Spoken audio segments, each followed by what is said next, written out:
Today I will show you a biography, comedy, drama film from 2011, titled The Intouchable. Spoilers ahead. Watch out and take care. One late night in Paris, Driss is driving his employer Philippe through the city. When waiting in traffic gets too boring, Driss breaks the speed limit and begins driving quite fast, dodging other cars and not caring about traffic signs. This causes the police to go after him, and Driss bets €100 that he can lose them, but after driving under a bridge, the cops catch up by ambushing them from both sides. Driss doesn't look too worried though, and this time, he bets €200 that he can get them an escort. The cops make him leave the car and he starts acting then, behaving offendedly and telling them Philippe can't move and he was taking him to the hospital. The officers find proof of this when they find the wheelchair in the truck and, when approaching Philippe, they see him convulsing, which is also an act. Seeing as it's an emergency, the cops forgive Driss for breaking the speed limit and offer themselves as escorts on his way to the hospital. To celebrate winning the bet, Driss plays September by Earth, Wind and Fire, and when they arrive at their destination, he shares a smoke with Philippe as soon as the cops are gone. Driss promises he'll handle it and drives them away just before the hospital staff could find them. This friendship began many months ago. Philippe and his assistant Magalie are holding interviews to find a new caretaker for him, but it isn't going too well, because all applicants have very standard or awkward answers to their interview questions. But they're suddenly surprised when Driss storms in, ignoring the fact it isn't his turn quite yet, because he only wants some papers to be signed saying they won't hire him so he can get the unemployment benefits. He's blunt and a little rude, even hitting on Magalie, but Philippe finds him amusing and asks him to come back the next day for his signed papers. Driss goes back to his home in a humble neighborhood and tries to take a bath while all his little siblings bother him, only managing to get it done in time thanks to his sister Mina, who is a bit older than the others and more responsible. While waiting for their mom to arrive, he looks through the window and notices his brother Adama getting out of a suspicious car. When the boy enters the apartment, he just says he was at school and leaves again after grabbing his bag, causing Driss to be even more sure that he's up to something. In the evening, his mom arrives, and he gives him a Fabergé egg he stole and tells her he's been away on vacation when she asks. She isn't happy to see him though, because he disappeared for 6 months and never called, and now he's shown up out of nowhere as if her home was a hotel. As she's absolutely done with all his lies and she has other children she has to take care of, she kicks him out and tells him not to come back. Driss spends the night having a smoke and some snacks with some neighborhood friends. The next day, Driss goes back to Philippe's house for his papers, and he's received by the housekeeper Yvonne, who shows him around the place and tells him about Philippe's daily routine. She also shows him the room he would get for himself with his very own bathroom. Driss can't help staring at the bathtub before he's dragged to see Philippe, who offers the signed sheet of paper but also a job opportunity. Driss accepts the 1-month trial, and Philippe tells him he bets he won't last 2 weeks. After bringing his things to his room, Driss is taught how to take care of Philippe. He must learn how to keep his legs stimulated, how to put him in the wheelchair, how to help him shower and change his clothes. Things get awkward when Driss discovers he must put on him some high stockings and even clean his butt after Philippe uses the bathroom, but no matter how much he complains and says he won't do those chores, he ends up accepting them as part of his job. Later in the evening, while he's enjoying a snack on the roof, he's interrupted by Philippe's daughter Elisa and her boyfriend Bastien, who are looking for a private place to make out, and he kicks them both out after refusing to share his beer. Driss quickly gets used to the daily routine with Philippe, even if at first he does make some mistakes he learns from, like handing the phone to Philippe instead of putting it on his ear or forgetting the baby monitor while having a bath. He also learns to organize his mail in different folders, most of the letters he opens for Philippe, but there's a series of private ones he isn't allowed to look at. When he finds a flyer promoting female escorts, he decides to start a file just for those instead of throwing them in the trash as Philippe says. It's not all work in this new life though. Driss still makes sure to have a good time. He keeps trying to hit on Magalie to no avail, and sometimes calls escorts to join him in bed. One morning, after Yvonne comes to his room to scold him for being late, she finds some dangerous weapons in his bag, but she doesn't comment on them yet. Driss' work today is to drive Philippe around, but he refuses to put him in the back of a van as if he was cargo, so instead, he takes him on one of the fancy cars that don't see much use. Philippe, who first thinks this isn't suitable and says they should be pragmatic, is soon getting excited at the idea of a faster, less boring ride, although Yvonne still disapproves. When they try to leave the building, there's a neighbor parked at their entrance, ignoring the sign on the door that says it's forbidden. Driss wastes no time and goes after the guy, grabbing him by the front of his shirt and threatening him until he moves the car. Philippe is impressed by his actions, but Yvonne, once again, disapproves. The pair goes to a museum, where Philippe is planning to buy a piece of artwork that Driss considers not worth the money because it's just a red blotch on the canvas. Afterward, Philippe meets with a relative of his, who tells him everyone is worried about Driss since he can be violent. He's also discovered he has a criminal record, but Philippe doesn't care. He appreciates Driss because he doesn't pity him and doesn't mind joking around with him.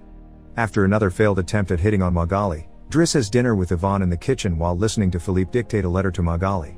Claiming it's a private conversation, Yvonne turns off the baby monitor and proceeds to explain what's going on. Philippe is pen pals with a woman called Eleanor. Those are the letters he didn't let Driss open. But he's never met Eleanor in person. Their relationship is purely epistolary. Speaking of love, Driss teases Yvonne for the looks the gardener gives her all the time before going to bed. He's trying to sleep when he hears some weird sounds coming from the baby monitor. Philippe is having trouble breathing.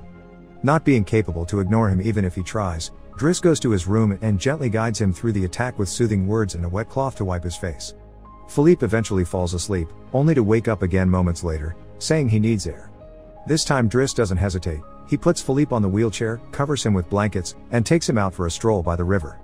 This is the first time Philippe has seen Paris at night in a long time, and now he's more relaxed. He explains to Driss that the medicine can only do so much and he sometimes experiences phantom pain. When they see some girls walking by, Philippe also confesses he isn't capable of pleasuring a woman because of his situation, but he still can enjoy some satisfaction when he gets his ears massaged because they are sensitive zones. When the phantom pain threatens to appear again, Driss shares one of his joints with Philippe, who is skeptical at first but ends up loving it. Afterward, they go to a restaurant, where they joke around while sharing a meal, and Philippe decides to share more of his story. He met his wife when they were students, and shortly after they got married, she had 5 miscarriages and was diagnosed with an incurable, terminal illness. That's when they adopted Elisa. Philippe has always loved competitions, extreme sports, and speed, and a paraglider gave him that. It was during a paragliding session that bad weather caused him to crash and break his vertebrae, although he still thinks his real handicap isn't the chair but living without his wife. After joking around some more, Philippe remembers the date and realizes Driss has passed his 1-month trial, so he's now officially hired. But he needs to start by bringing back the Fabergé egg he stole because it was a gift from his wife. She would give him one every year, and he has exactly 25, matching their time together. The next day, Driss goes to talk to Mina when she's leaving school, who is a bit offended because he hasn't been answering her messages except to ask her to look for the egg. She also tells him about some cops that have been calling their home. Afterward, he visits Adama, who confesses he was found with 30 grams on him. Driss wants to take him to lunch, but Adama refuses and instead gets in the same suspicious car from before. Later on, Driss is allowed to be present while Philippe dictates his letter for Eleanor to Magalie. He thinks this purple prose is very boring and that Philippe should be more direct. He's also baffled to hear that this has been going on for 6 months and they never exchanged pictures. When he finds her phone number on one of the letters, he takes it as a sign and calls her, obliging Philippe to take the phone and finally speak to her outside the written word. Their conversation goes so well, Philippe is now on the phone with her all the time, even right before he and Driss attend the opera, during which Driss laughs and makes fun of the costumes. The next day, Driss convinces Philippe to accept to exchange pictures with Eleanor and chooses one of him in the wheelchair. Afterward, while he's painting, Elisa bursts into his room to ask him for cigarettes and makes fun of him for trying to be artistic. Getting angry, he kicks her out before going to see Philippe, who is currently asking Yvonne to change the chosen picture for one of him when he wasn't quadriplegic. She hides the picture inside the escort file right before Driss burst in, complaining about Elisa and telling Philippe he needs to discipline her, something Yvonne agrees with. Philippe agrees to talk to her, but he's mostly surprised when Driss lets it slip that he's been painting. Days continue to pass, and the friendship between Philippe and Driss continues to grow.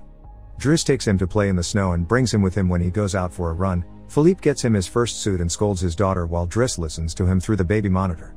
When Driss finishes his first painting, he shows it to Magalie, who slaps him when he tries to kiss her. Philippe, however, likes the painting and promises he'll try to sell it. The two of them have a great time with each other, enjoying things like getting a faster car, sharing joints, and even hiring escorts together. When Philippe's birthday comes, he isn't very excited about it. Every year, he pretends to be surprised that they're throwing a party and has to meet with all these relatives that only come to see him on the date to check he's still alive. Philippe says it'll all be rather boring. While he and the guests enjoy some live classical music, Driss searches for Elisa, who is crying in her room after having taken some of Yvonne's pills, which won't kill her as she expected. The reason why she's sad is that Bastien broke up with her and called her a tart, so she asks Driss to talk to the boy, which he accepts to do for a price. Meanwhile, Philippe is showing Driss painting to his relative and manages to convince him to buy it for 11,000 euros. Driss goes back to the dining room and chats with Yvonne, who tells him Magalie is in a relationship with someone named Fred, but things are rather rocky at the moment, giving Driss hope. As the party begins to die down, Philippe makes Driss listen to some of the most important songs in classical music history, but he could only joke in response. After the band is done, he brings his iPod and plays Boogie Wonderland by Earth, Wind and Fire before he starts dancing right in the middle of the floor. He's an incredible dancer and he even convinces the rest of the party to join him and dance with him, which Philippe enjoys watching. Later, when putting Philippe to bed, Driss opens Eleanor's latest letter to him. She sent her picture, showing she's rather pretty, and is telling him they should meet next week when she visits Paris. When the day of the date comes, Yvonne and Driss put Philippe through dozens of outfits until they find the perfect one. And since it's Yvonne the one that will take Philippe to the date, Driss uses his day off to visit Bastien and threatens him until the boy accepts to apologize to Eliza and to bring her croissants every day. He also asks him to fix his hair. Afterward, he visits his mother at work, but only to watch her from afar. At the restaurant, Yvonne and Philippe are waiting for Eleanor, who is very late. After waiting for an hour, Philippe gives up, calls Driss to ask him to take him away, and then leaves the restaurant without noticing Eleanor is arriving at the same time. That same night, Philippe takes Driss with him in his private plane and gives him the money he got for selling the picture, making him immeasurably happy. They make it to the countryside the next morning, and Philippe decides to go paragliding, dragging Driss with him as well. Driss doesn't want anything to do with it, but after initially freaking out, he ends up enjoying the experience. When they return home, Adama is there waiting for Driss and gets scolded when he sees the scars on his face. Adama will still not tell Driss what's happening in his life though, so Driss makes him wait in his room while he calls Mina to tell her not to worry and goes to put Philippe to bed. Philippe, however, isn't sleepy yet. After making Driss look at a painting with him, he asks him about his family, which Driss at first doesn't want to talk about but eventually gives in. It turns out Adama technically isn't his brother and his parents aren't actually his parents, they're his aunt and uncle. They fetched him from Senegal when he was 8 because they couldn't have kids, and his real name is Bakari Bassari, but because other kids had that name, they called him Idris, and that became Driss. One day, his aunt miraculously was able to conceive, and after his uncle died, there were other men and more kids as well. In the same way Driss had talked to him about Elisa, Philippe points out that Adama needs discipline, so he fires Driss so he can be there with his family because he can't spend his whole life taking care of an old man. The next morning, after Bastien has brought his daily croissant while wearing a better hairdo, Driss packs his bags and gets ready to go. Magalie comes to say her goodbyes, and when Driss tries to hit on her one last time, Magalie introduces him to his significant other Fred, which is short for Frédéric. Turns out Magalie isn't interested in men, and Driss gives up on the spot. On his way out of the house, he gives the baby monitor back to Yvonne and teases her for having lied to him about Magalie just to mess with him. In return, she gives him the escort file he had started, and he's disappointed to find the picture he had chosen is hidden there. Driss throws away the file, but he keeps the photo for himself. Once outside, he finds a car once again blocking the entrance, so he asks him to move away even if he doesn't work there anymore. When Adama calls him out for it, Driss says it's a matter of principle. A few hours later, the two brothers go pick up their mother at the station while back at the house. Philippe is having his first dinner together with his new caretaker, who is stuffy and boring, and Philippe decides to leave him without even having a bite. Since Yvonne is out on a date with the gardener, nobody is there to scold him for it. As days pass, Driss goes back to his old life. He hangs out with his old friends again and tells the guys from the suspicious car not to bother Adama anymore. When he goes to an interview he doesn't have enough experience for, he manages to win over the employer by calling himself pragmatic and using all the art knowledge he acquired while working for Philippe. This lands him a job as a driver. Philippe continues to dislike his new caretaker and is in a constant bad mood. One night, he refuses anyone in the house to help him with his phantom pain, so Yvonne calls Driss and asks him to come over. That's how they find themselves in the situation from the beginning, with the cops chasing after them first and escorting them to the hospital later. After that little adventure, Driss drives Philippe to the coast, and the sight of the sea helps Philippe calm down. Sometime later, Driss takes care of Philippe's overgrown beard before taking him to a restaurant for lunch, but he doesn't stay, because someone else will be making Philippe company today. Driss wishes him luck and finally gives him back his egg before leaving, and Philippe starts worrying about being alone until he sees who his date is, Eleanor, who is delighted to see him and doesn't mind the chair at all. The real Count Philippe Pozzo di Borgo now lives in Morocco. He has remarried and has 2 daughters. The real Driss, actually called Abdel Yasmin Selou, has his own firm and is also married with 3 children. The 2 men continue to be very close friends to this day. Make sure to subscribe and turn on notifications so you can watch more videos like this. Thanks for watching.